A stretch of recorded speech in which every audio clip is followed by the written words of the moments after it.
I know you say you guys didn't want to have that kind of spoiler mentality going into this game, but how good does this game feel for us?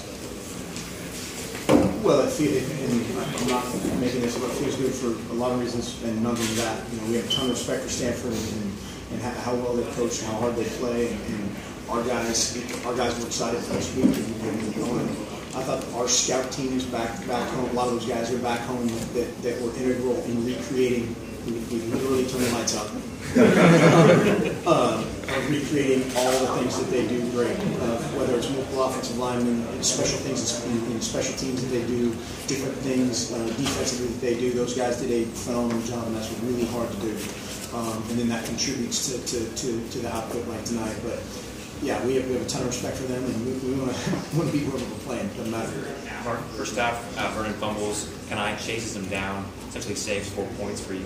What was your read on how big of a play that was in the grand scheme?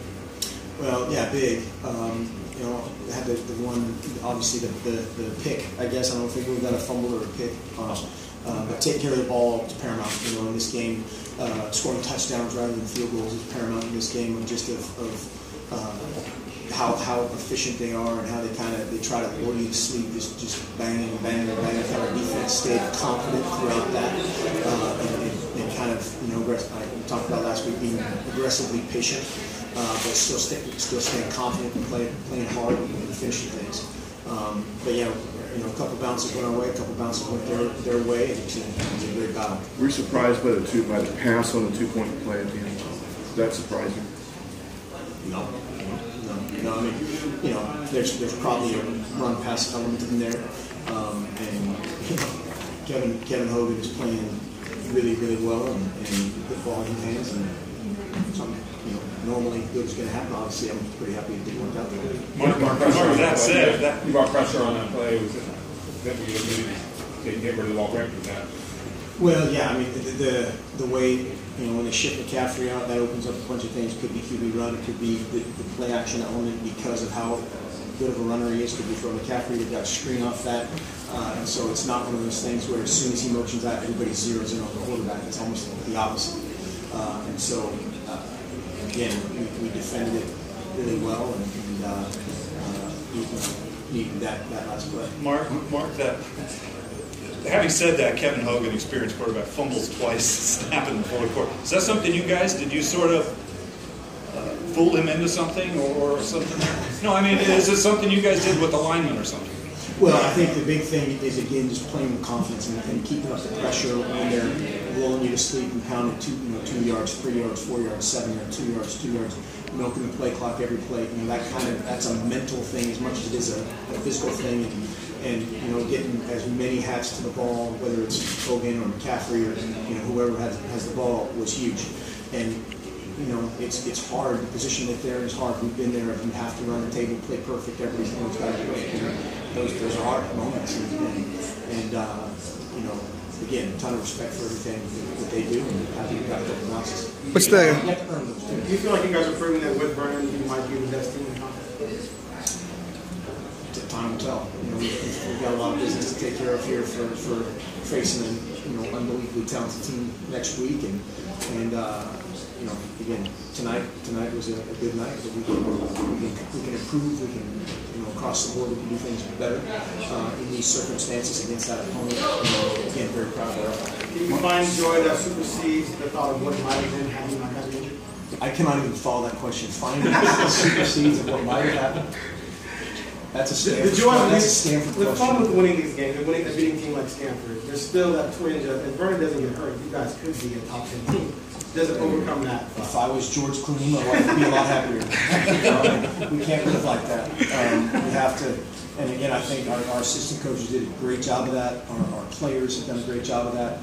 Of what's left to play. You know, we can't dwell on what hasn't happened or what didn't happen. Mark, 2 games ago, your defense gave up almost 750 yards of offense, but in the last 2 games, particularly tonight, most needed the defense to play down. How do you account for that? Well, prideful guys, prideful coaches, and everybody improving, and everybody knowing and taking stock and owning why things happen. It's very easy to blame, you know, this coach or this player, and it has to be his fault. it's it's a combination of so many different things that go on, and for every person to individually take ownership, of the good and the bad. Because we did a million great things, giving up 700 yards as hard as that is to lead, and whatever misalignment and communication, those are simple things, but you have to care, and you have to have be a high character person to then fix it. And so by no means like we play perfect at all, but those guys have punched in every day and gone to work. Mark, the first 6 weeks you guys lose 3 games, and you said that you hadn't seen guys lose belief in themselves. Is this kind of the fruit of that? The 4-game streak, the run you're on, is this the evidence that you guys held together pretty tight? Well, yeah, I mean, hopefully there's some fruit in there, but there's still some. We've got to keep eating and keep fertilizing, and every single day taking care of our business. And now, the reward is to play SC. So yeah, we'll think about this tonight and get ready for USC tomorrow. And I think it's a testament again to our assistant coaches and those guys of believing in what we're doing, and staying, whatever the phrase is, staying in the course and all that stuff. This was one of the country's best rushing defenses. You didn't even attempt to pass in the first quarter. What was it about that you thought you could just run on? Yeah, the first couple of plays we had were kind of run pass options, and had to run there, and then obviously the one play drive was huge, and then I think that was that it for 7 plays per quarter. Yeah, I mean, we're sitting there at halftime analyzing 24 snaps. And we like this play, we like this play, but we haven't had a chance to get to it. So, yeah, it was one of those good nights. How do you keep the offense in rhythm when Stanford had the ball for 42 minutes? That's hard. It's hard, and you have to talk about it. You have to address it. And our kind of phrase for that, again, similar to Arizona State, is just being aggressively patient. You have to stay confident. You have to stay aggressive, but it might not happen in one play. Against Arizona State, it was that type of team. It's boom and bust, and it's a huge play, or it's a 5-yard loss. And so just staying loose and not trying to make it up in one play. How big was it to get up by 2 scores on the Tosh touchdown? Because Chip, I'm sure you do this too. You kind of count down possessions for the other team to see if you can out-possession them. Yeah, it's good to outscore the other team. Very good. That was huge, and it's great to see Tosh finish a run like that. He had some other opportunities earlier, and a guy again that just, man, you keep seeing it coming. But for him to finish that run was huge, or pass, I guess. And then again get the defense totally clean, aggressively on the front foot. Absolutely. What are your thoughts on Tyson and Rodney on the edges? It seemed like Stanford really couldn't bounce anything outside. Yeah, big. We had some different ways for those guys to set the edge. Another way for whether it was a DB or an inside backer to wrap and set the edge. But you have to do that. You have to create an edge in their offense, and then everybody else run like heck to the ball and rally up and get McCaffrey in the ground. Mark, sorry if you already answered this, but this is pretty much going to hurt the Pac-12's chances of getting into the playoff now.